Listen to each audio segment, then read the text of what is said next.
করব ও দুলুলু দাই কি যা করে তাই দাও তুই দে কি দেবো আগে একটু পায়েস আগে পায়েস দে তারপর চিংড়ি মাছ দাও এটা অল্প একটু দেবো এটা ঠিক আছে হবে এই দুনে হ্যাঁ আবার খেতে একটু খেতে হ্যাঁ চিংড়ি মাছ পাপড় দিকে পাপড় দেবো আগে আগে আগে এটা নে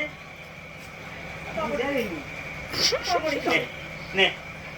আরে আমি খাওয়াই দিতে ওই দেখো গোপাল ভাই চলে সে গোপাল বস দিদি পাশে বসো বস এবারে পায়েস টেস্ট ভালো হবে, কোনো টেস্ট হবে,